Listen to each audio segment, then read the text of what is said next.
48CR67, it alleges that on January 20th, 2010, in the town of Ayer, you attempted murder, committed 2 counts of assault and battery, and you were disorderly. Judge, there's also a restraining order that accompanies this matter as well. That was set for 12 and 18. Okay, sir, on these charges, the court will enter pleas of not guilty on your behalf. Are you asking the court for appointed counsel today? I'm advised by probation that you are eligible to the fee of $150 associated with that appointment. Counsel, have you had an opportunity to talk to me? Yes, I have, Your Honor. Thank you. On behalf of Mr. McCann. Okay.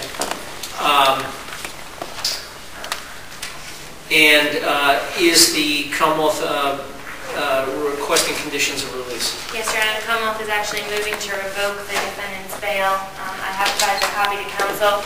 In addition, we are asking for $1,000 cash bail on his new case.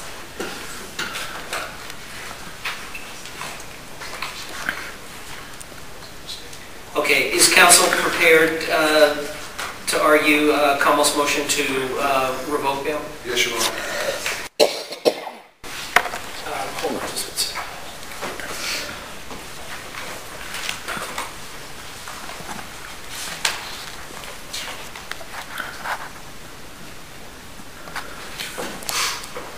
Okay, I'll hear from the Commonwealth. Thank you, Your Honor. The Commonwealth is moving to revoke the defendant's bail on docket 091784 out of this court. The basis for this request is that the Commonwealth has reason to believe that the defendant has committed a new and violent offense.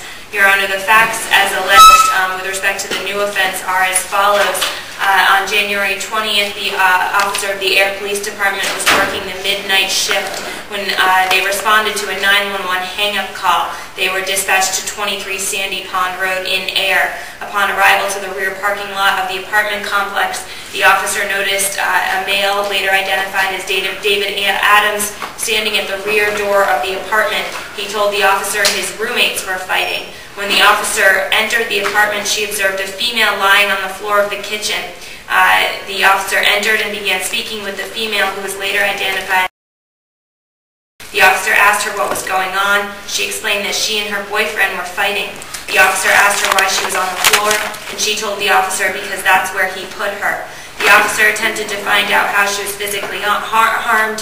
The female was not forthcoming about her injuries, so an ambulance was called.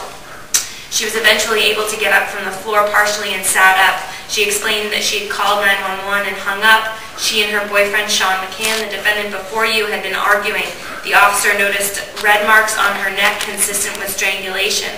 The victim explained that she had decided to go outside and have a cigarette. She said that while she was outside, the defendant had come outside and attacked her. He pushed her down in the snow. He had put his hands around her neck and attempted to strangle her. She does not recall how she got away. She stated she was able to enter the home and call 911, but he came after her again and attempted to strangle her again. The officer asked her what the fight was about. She explained that he was accusing her of using drugs and that he was intoxicated. She said that he threw her wallet and her keys outside in the snow. Just to know, officers were able to later locate the wallet in the snow. Officers responded to the upstairs part of the apartment and spoke with Mr. Shaun McCann, who was laying on the bed in the dark. He stated he was trying to sleep. He eventually told police that the had pushed him, that he had tried to stop her from using drugs, that she was going to get high, that he took her keys and threw them in the snow because he didn't want her to drive, but that he had not touched her at all. Officers responded to the hospital where was taken.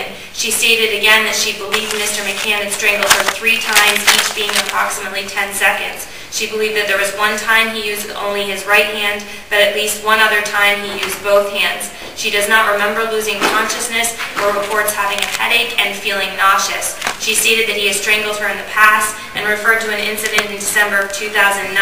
She did say that he's never threatened to kill her, however.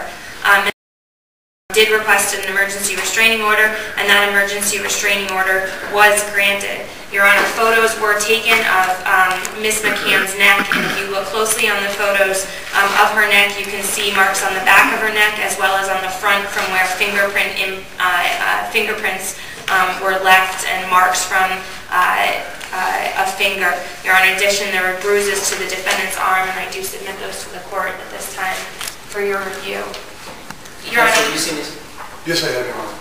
Your Honor, the underlying offense occurred in December of 2009, where police from Ayer were called to the same location on a report of a domestic incident. Again, it was, I believe, a 911 hang-up call. Upon arrival, officers were met by the defendant, Mr. McCann, outside of his apartment, who stated that they had gotten into a verbal argument.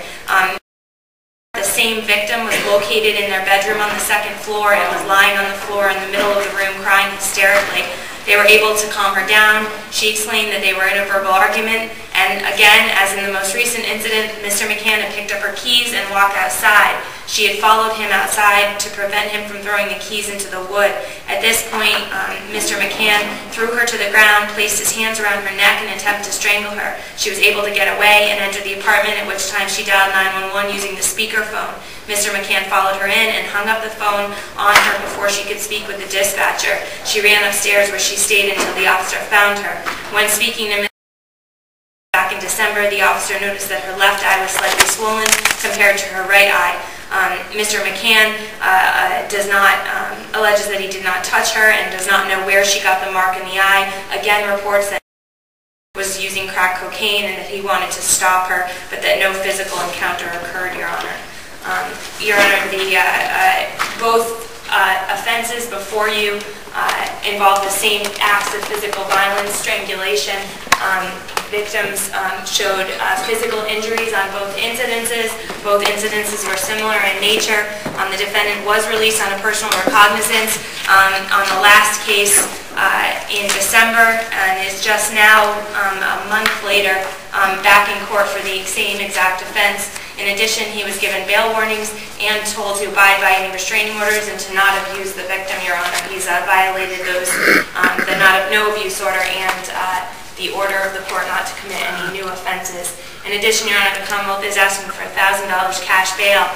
Understandably, the defendant does not have very many defaults on his record. However, he does have a 3-page Board of Probation record, most of which are dismissals. However, the Commonwealth feels that based on the fact that this defendant was ordered not to commit any new offenses just a month ago and is now back here in court in custody, the Commonwealth believes that $1,000 cash bail is necessary and adequate to ensure his appearance should the revocation period end or he pleads out his underlying offense. Who is, do you know? I don't know, Your Honor, but it seems as if that restraining order is open for the next year, and there were 2 prior ones with the same exact victim. There's assault and batteries out of Lowell, I believe, and 1 out of Ayer. All were dismissed. I don't know the facts of those cases. Okay, counsel. Thank you, Your Honor. I had the opportunity to discuss both cases with Mr. McCann, and the first glaring facts I'd like to point out to you are that if you look at both police reports, they're almost identical in the allegations. To me, that's significant based on what happened and what I'm about to tell you happened on this night. But they're identical allegations. In fact, new circumstances from the first time that my client was arrested, Mr. McCann, and I think she used those circumstances to duplicate exactly what happened last night. But in short, my client was not dealing with at all, except for the fact that she was 10 months pregnant with his child. He wasn't going over, he's been working, he's been living with his mother. The victim lives over on Sandy Pond Road, and Mr. McCann lives over on Groton School Road, a couple miles away. He wasn't going by there until Friday. She requested that he come over because she was having complications with the pregnancy.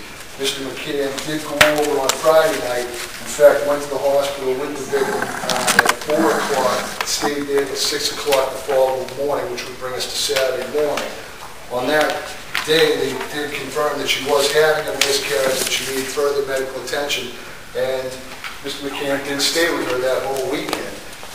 With the holiday being Monday, they had an appointment Tuesday morning in Leominster, which they did go for blood work. Mr. McCann come to the Leominster Hospital, where she was released to go back, and it was confirmed that there was a miscarriage. Mr. McCann went to bed at 7 o'clock that night and woke 10 o'clock to have a cigarette in his front porch. At the time, he saw the interior lights of a car in the driveway on, knowing that it was.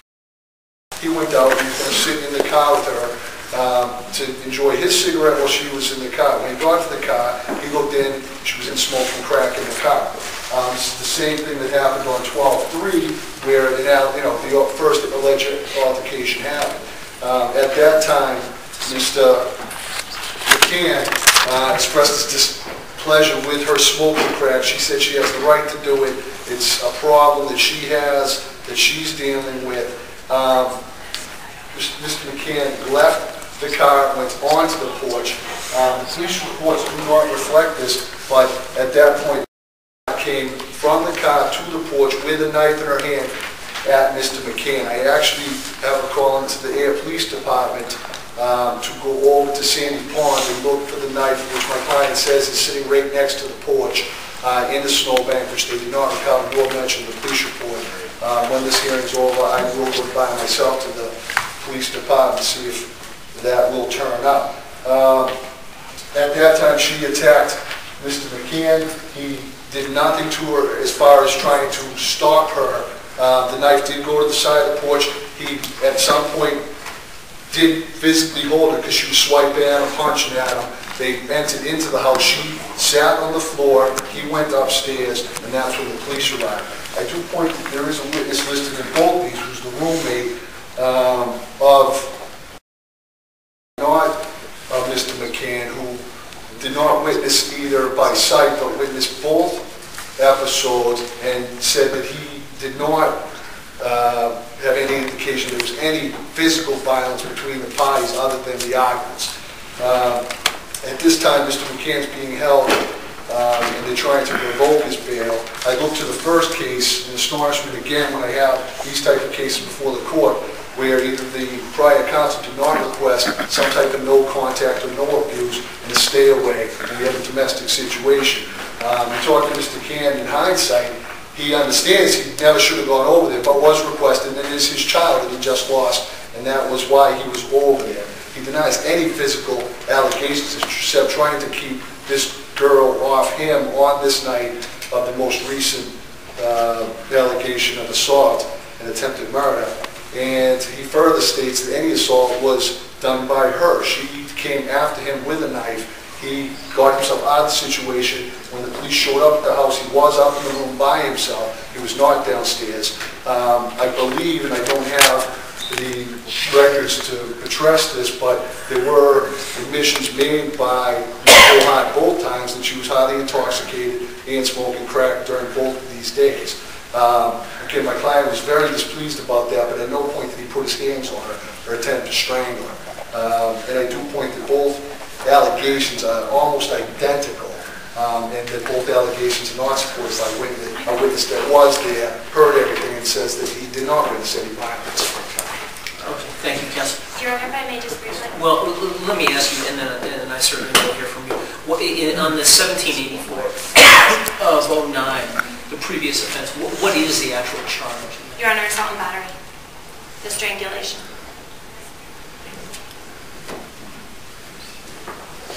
Okay, and then, Your Honor, I'd just like to clarify, one thing is I believe that a no abuse order was imposed on the last case. No contact, correct, was not ordered, but a no abuse was ordered. In addition, with respect to the victim's intoxication, on the first case, police do actually specifically write in the report that the victim did not seem in any way, shape, or form intoxicated at the time of the incident. In the second case, the police actually asked her about it, and she states that the last time she used anything was the week prior, and they do not report any signs of intoxication of the victim on this incident either. So while clearly substance abuse may be an issue, on both reports, officers did determine that the victim did not seem intoxicated during the actual incident. okay. Anything further, Counsel? No, Your Honor. Okay. Actually, in support of that, I would ask that at this time my client be released on his personal recognizance, that in order to be put in, and I guess we would address the 209A issue, but that there be no contact, no abuse, and a stay away, and that would essentially prevent the parties from getting together. To follow the relationship on both sides based on a pregnancy that is just terminated. My client has no interest in talking to this in the future, and I just suggest that if that was put in place, we wouldn't be in this position today. So I think that is the proper thing to do. And this is a no contact, no abuse, to stay away from Sandy Pond Road, and we, can move on to trial to meet the real facts out of this case. Okay, thank you, counsel. On the Commonwealth's motion to revoke bail, the court finds that there is probable cause to believe the defendant has committed another crime while on release, and the court further finds that there are no conditions of release that will reasonably assure the person will not pose a danger to the safety of and/or the community generally. Accordingly, the Commonwealth's motion to revoke bail is allowed at this time.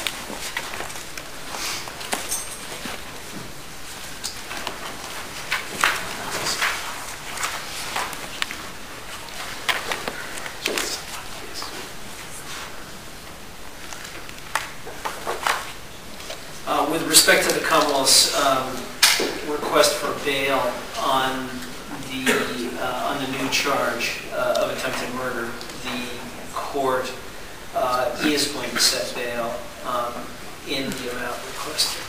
$1,000? $1,000. Judge, do you want me to call the restraining orders? Please. Versus Shaun McCann.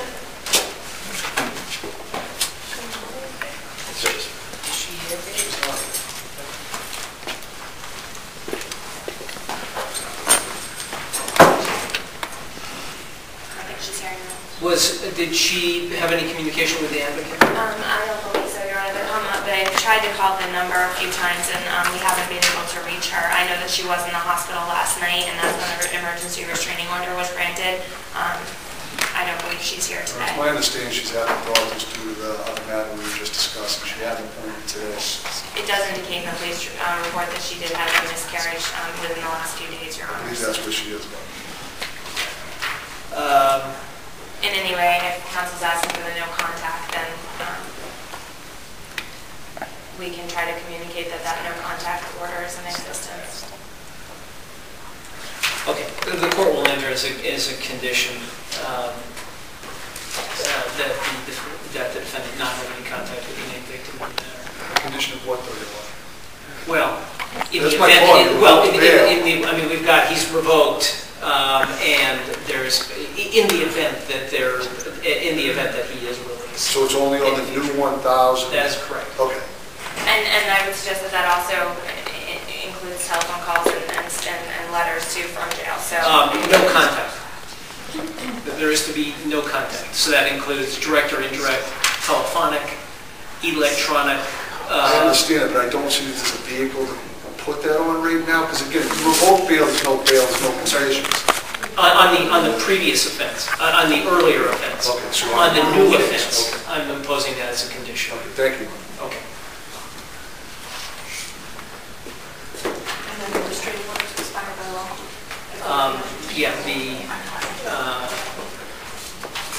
Unless the Commonwealth has any information about that. No information, Your Honor. So I'd assume that the emergency restraining order just expired. She needs to come back in. She can.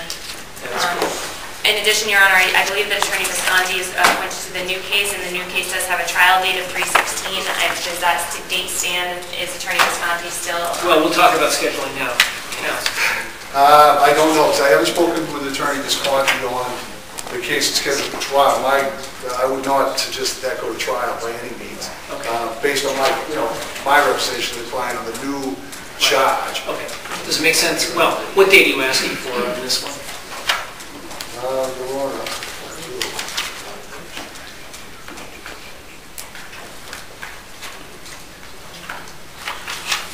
February 17th for pretrial conference on this matter. Okay. We'll set that for pretrial in this matter.